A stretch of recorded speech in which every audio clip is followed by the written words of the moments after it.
Hola a todos y bienvenidos a un nuevo episodio de nuestro nuevo podcast educativo. Hoy tenemos un tema fascinante y bastante complejo, la antropología y cómo se enseña en la carrera de física y química. Soy Sam, su anfitrión, y hoy tenemos con nosotros el profesor Luis y un experto en didáctica de la ciencia. Bienvenido, Luis. Hola Sam, es un placer estar aquí para hablar de un tema tan interesante y fundamental en las enseñanzas de la ciencia. Excelente, vamos a empezar con una breve introducción sobre lo que es la antropología y por qué es tan difícil de entender y enseñar. Claro Sam, la antropía es un concepto termodinámico que tiene que ver con el grado de desorden o la dispersión de energía en un sistema. Fue introducido por Rudolf Clausius en el siglo XIX y luego desarrollado por Ludwig Boltzmann, quien aportó una visión más microscópica del fenómeno. Entonces, ¿por qué crees que la entropía es un concepto tan difícil de enseñar?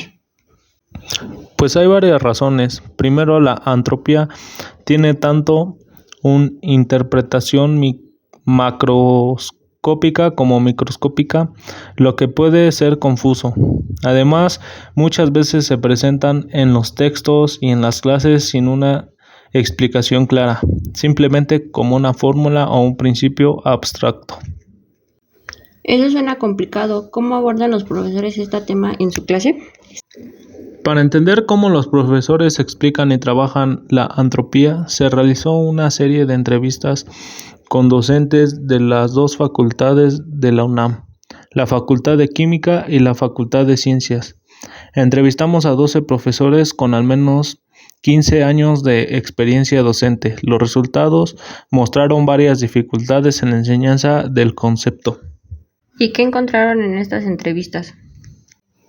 Los profesores identificaron varias dificultades en sus alumnos. El 41% de los entrevistadores mencionó que los estudiantes no tienen suficientes bases matemáticas para comprender la entropía. Otros mencionaron el desinterés, las ideas previas erróneas y la confusión de términos. Además, muchos estudiantes perciben la entropía simplemente como desorden sin entender realmente su significado en un contexto termodinámico. ¿Cómo enseñan entonces los profesores la entropía? La mayoría de los profesores siguen un enfoque tradicional, partiendo de los ciclos de Carnot y llegando a la expresión de Clausius.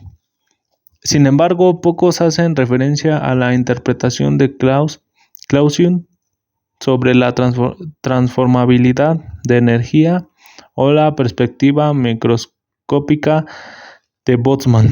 En cuanto a las definiciones, hay una gran dispersión. Algunos la definen como la dirección de los procesos espontáneos, otros como la calidad de la energía disponible y algunos incluso dicen que la entropía no tiene una definición clara. ¿Y los textos que utilizan los profesores?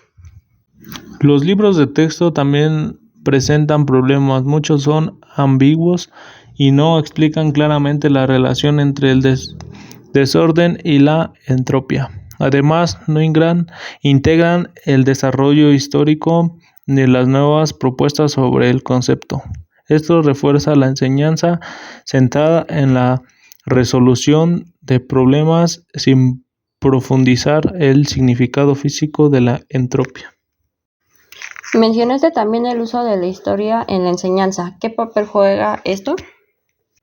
Es interesante notar que los profesores de la Facultad de Química en su mayoría no consideran los aspectos históricos del concepto. En cambio, algunos profesores de la Facultad de Ciencias sí le dan importancia a la historia utilizada textos que incluyen esta perspectiva. Sin embargo, en la práctica, la enseñanza sigue basada en los libros de texto tradicionales. La entropía no solo se relaciona con la termodinámica clásica o la mecánica estadística, sino también con la evolución del universo. Aún así, sigue siendo uno de los conceptos más abstractos y difíciles de presentar. ¿Por qué crees que ocurre esto, Luis? La dificultad radica en parte en el que la entropía no tiene una imagen abstracta subyacente que permanezca en el imaginario colectivo.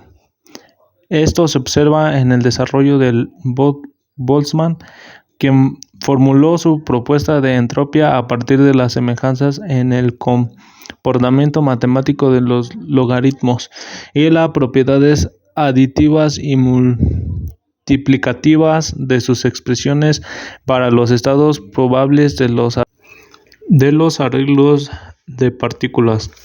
Del mismo modo, desarrollos posteriores a Clausius, como los Planck, Fermi y Gibbs, la asocia a un estado a una propiedad de los sistemas mediante su comportamiento matemático. ¿Podrías elaborar más sobre cómo esta perspectiva afecta a la enseñanza? Sí, claro, la aceptación por parte de Shannon de la sugerencia del von Neumann de utilizar el término entropía debido al parecido de su ecuación informática con la de la probabilidad de Boltzmann añade una fuente de confusión adicional que refuerza la idea de desorden. Esto ha resultado más un obstáculo que una clarificación para la comprensión de la entropía. Tanto los textos como los profesores presentan la entropía con una diversidad muy grande de denominaciones, lo que puede hacer que cualquier estudiante encuentre esas explicaciones poco comprensibles.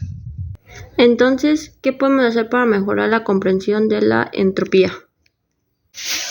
Primero, es crucial retomar la historia del concepto y explicar su desarrollo a lo largo del tiempo, integrar nuevas interpretaciones y aplicaciones de la entropía en otros campos como la teoría de la información y la complejidad pueden ser muy útiles. Además, los textos y las clases deberían esforzarse por ofrecer explicaciones claras y coherentes. ¿Qué implicaciones tiene esto para la enseñanza de la ciencia en general? Los conceptos físicos tienen una historia rica en interpretaciones diversas y polémicas, y la entropía no es la excepción. La enseñanza de la entropía debería beneficiarse de esta riqueza histórica y del debate actual.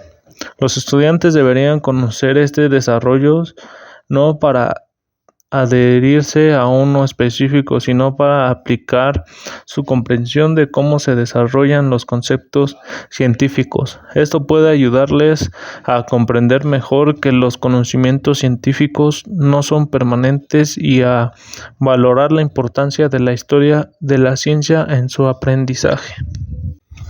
Gracias, Luis, por compartir tus conocimientos y perspectivas sobre la enseñanza de la entropía. Ha sido una conversación muy esclarecedora. Gracias a ti, Sam. Espero que a estas discusiones ayuden a profesores y estudiantes a tener una mejor comprensión de la entropía y cómo enseñarla de manera efectiva. Perfecto, y a nuestros oyentes, gracias por acompañarnos en este episodio. No se olviden suscribirse y compartir este podcast si les ha gustado. Hasta la próxima.